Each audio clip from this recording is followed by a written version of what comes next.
So take a moment to get comfortable and allow your eyes to close. And with your eyes closed, you can listen to me. And I'm going to tell you a story about a man who was out walking in the woods one day. And while he was walking through the woods were getting a bit darker and darker because the trees were quite thick. And he could hear a noise somewhere behind him. And he didn't know quite what the noise was. And so he tried walking faster to try and escape the noise. And not knowing what the noise was making him feel a bit anxious. And then he ended up coming to a clearing. And in that clearing was a beautiful meadow. He could hear the birds singing. He could see butterflies flying from plant to plant. He could hear the wind blowing across the meadow, the grass moving, the rustling trees. And he felt a sense of calm and peace. And he walked out into the meadow and turned around and looked back into the dark woods. And as he looked back into the dark woods, he noticed that what he thought had been following him was actually just a deer, but it had been making a lot of noise because it was trying to push through the dense woodland. But it was going about its own normal daily business, just eating some food. It had no interest at all in the man. When the man looked at the deer froze and got a bit scared and remained motionless for a bit. And the man realized the deer was more scared of him than he should have been of that deer. And he kept walking through the meadow. And across the other side of the meadow is a lake. And he stood by the lake. And he picked up a little stone on the ground and flicked it up into the air into the lake. And it plooped down into the water. And he watched it as it sunk beneath the surface with a splosh and sunk down to the bottom. And he watched the ripples spread out across the water. He watched sticks that were on the water bob up and down with the ripples. And as the ripples reached the end of the lake, he could see them faintly bouncing off the edges and travelling back to the centre. But the further they moved, the calmer they became. And he noticed as the water calmed down and came to a standstill again, that if someone else came along right now and looked at that water, they wouldn't realise that there's something different about how it is now compared to how it was a moment ago. That because there's an extra stone in the water's ever so slightly deeper. And he was aware no one would notice. It's such a small change. And he walked along the edge of the lake and round to where a stream feeds into the lake. And he started walking across the stream, took his shoes and socks off and walked barefoot across the stream. And he found it really interesting that when he stood in the water, his first thought was, the bit of water I've just stood in has already moved. And so his second foot went into another bit of water, and then he took a step forward with his first foot again, and then he took a step forward with his second foot, and he noticed that you could never stand in the same bit of water twice, because the water's always moving even just putting your foot in moves the water out the way, meaning that the same bit of water that was beneath your foot as you put your foot down is gone if you try to put your foot down in exactly the same place a second time.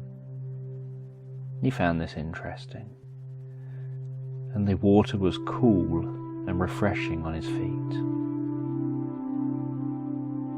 And he walked out the other side of the water and found the grass tickling his feet as he walked on the grass barefoot. And the sun was beating down comfortably. And while the sun was beating down comfortably, his feet began to dry. And when his feet were dry, he put his socks and shoes back on, continuing his journey.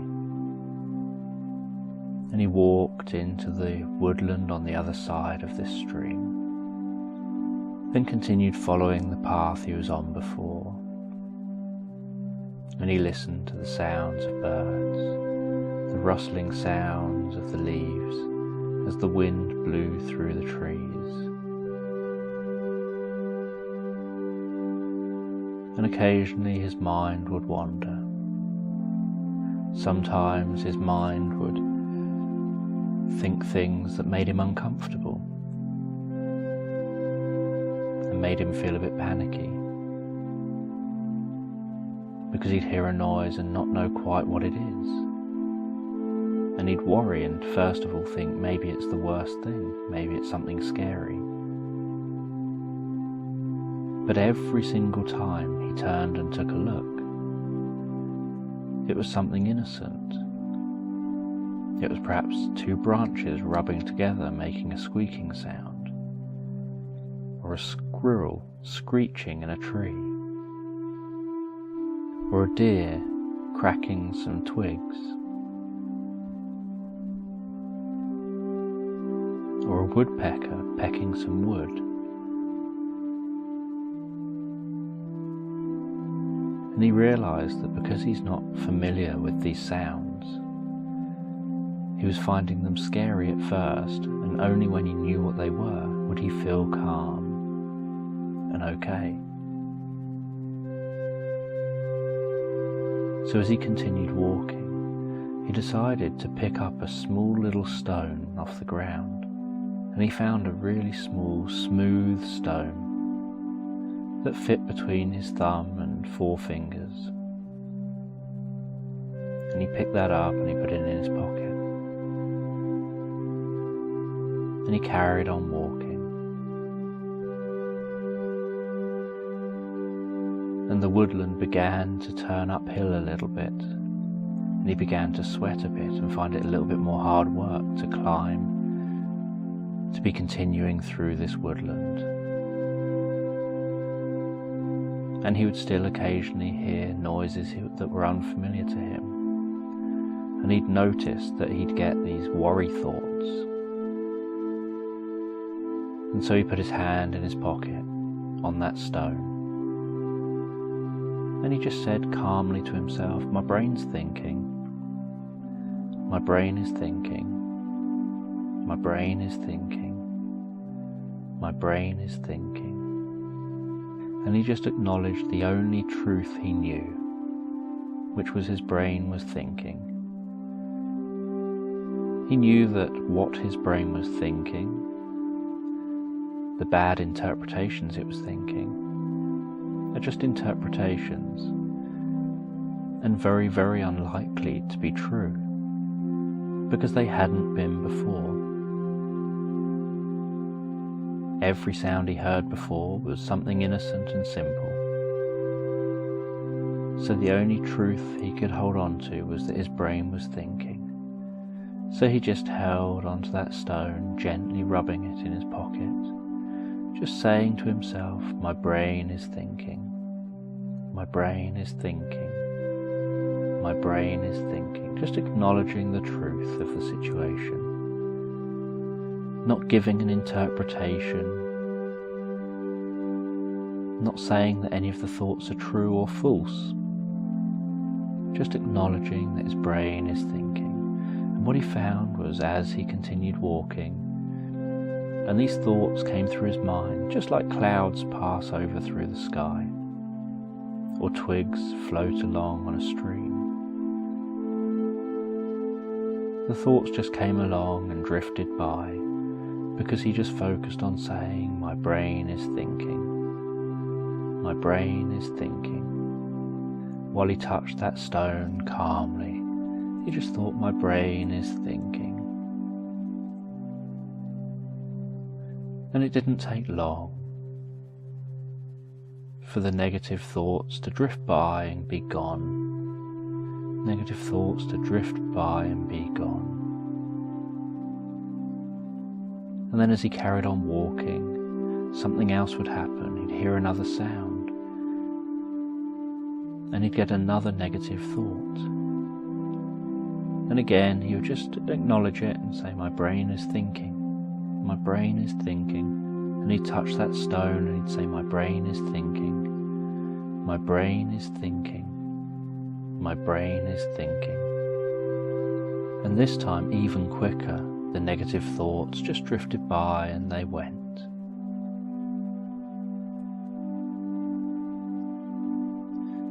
And then he continued walking along. And after a while, a longer while this time, another negative thought would come into his mind. And again, he knew what to do. He put his hand in his pocket on that stone. He just said to himself, "My brain is thinking, my brain is thinking, my brain is thinking." And really quickly this time, that thought passed by and it was gone.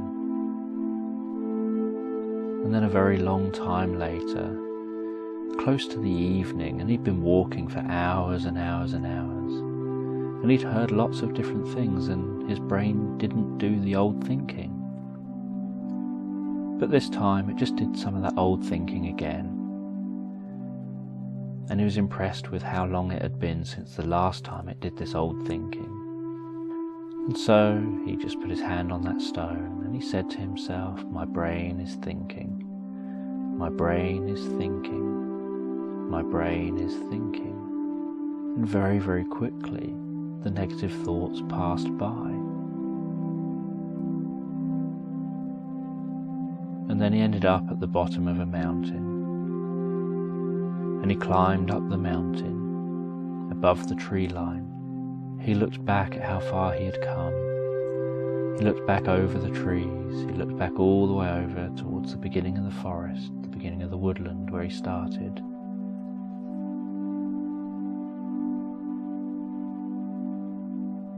And he then turned back and climbed up that mountain. And he climbed up about halfway, where there was a cave for him to stop and relax and rest a minute. And he went in, he built a fire in that cave, and he sat down and he warmed himself with the fire, moving his hands in front of the flickering flames, watching the flames dancing on the walls, and the shadows dancing on the walls. And he felt so calm and relaxed as he sat back, just gazing at the dancing light. And outside the cave he could see nighttime setting, stars appearing in the sky. He could see the Milky Way stretched across the sky like a milky cloud.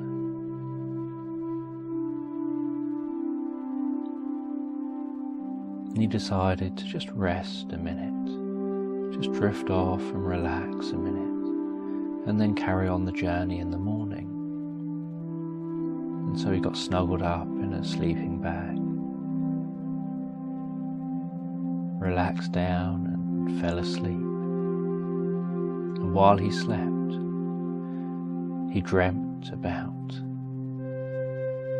battling monsters and being a brave warrior. He dreamt about going on a journey. He dreamt all sorts of helpful, healing things that night.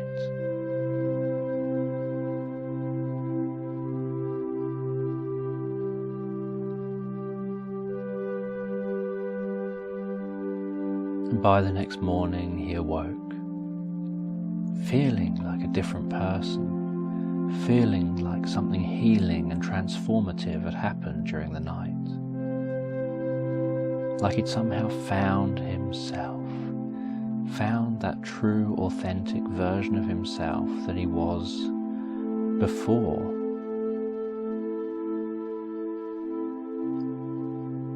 And he left the cave and he carried on his journey to the top of the mountain. And some of it was a tremendous struggle and really hard work, and he had to really push himself to keep going. And at one point he slipped and nearly lost his footing.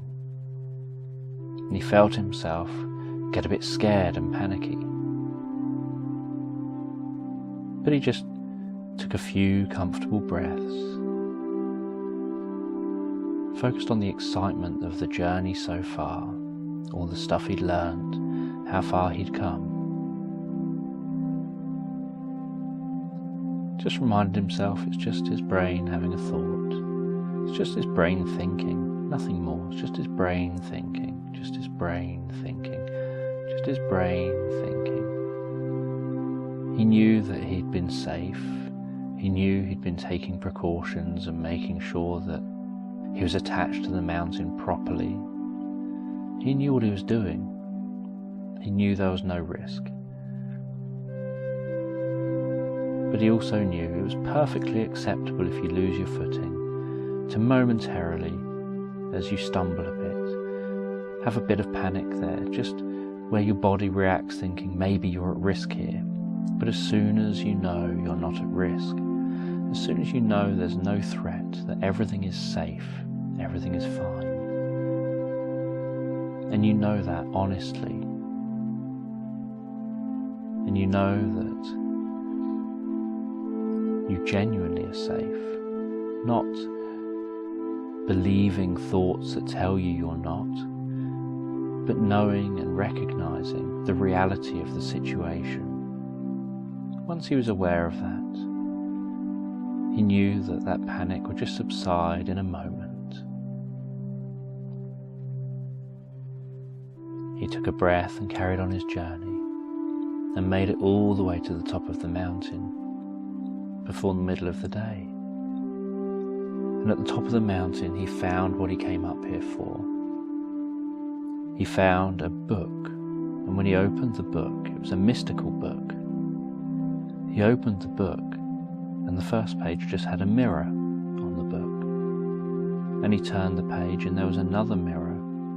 And he turned the page and there was another mirror. And he turned the page and there was another mirror. And every single page of this book that said that you'll gain wisdom, knowledge, you'll gain insight into reality. You'll understand things in a new way. And yet every page was just a mirror. There was no writing telling him the answers. It was just a mirror. And he gazed into the mirror on the back page, trying to figure out what it all meant. And then suddenly realized, and a smile came across his face. And he put the book back for someone else to find when they need to make this journey of inner discovery. And he headed back down the mountain and headed all the way back to where he came from. Knowing he was now a new person, he now thought about things in a new way.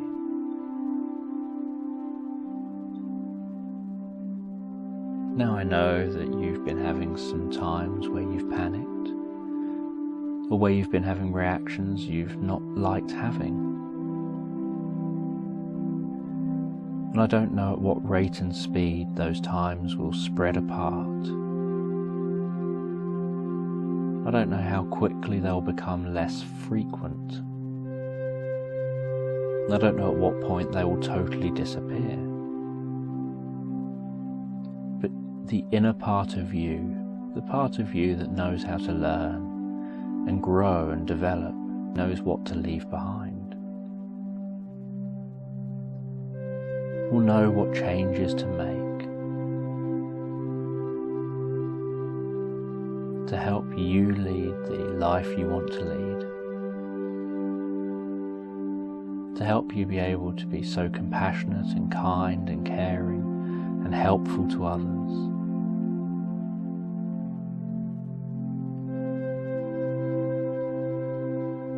And to be able to change the lives and make people feel better around you.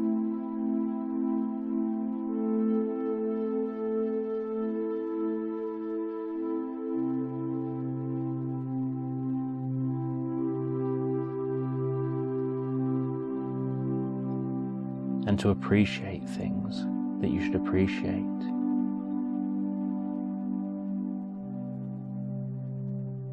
And so your mind will take from all this exactly what it needs to help you to be the person you want to be how you want to be.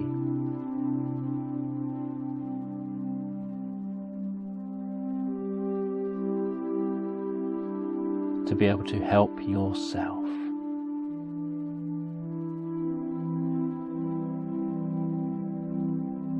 And you can listen to this as often as you want to help to reinforce being the person you want to be. And I don't know, but I know some part of you does, how quickly all these changes will happen and what others will say, and who will be the first person who notices that you respond in a new way, that you behave in a new way. Who will be the first person who notices your problem is gone? What is it they will notice that your problem is gone? How will they know your problem is gone?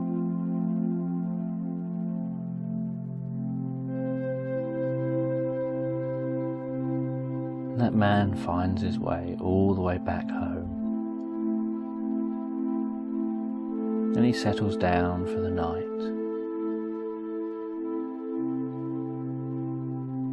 having had a couple of days of learning about himself,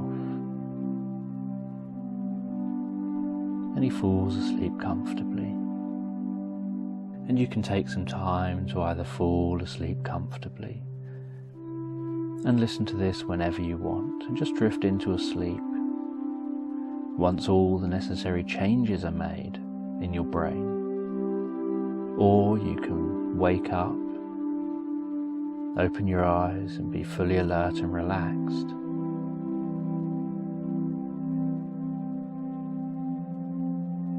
Once all the changes are made in your brain.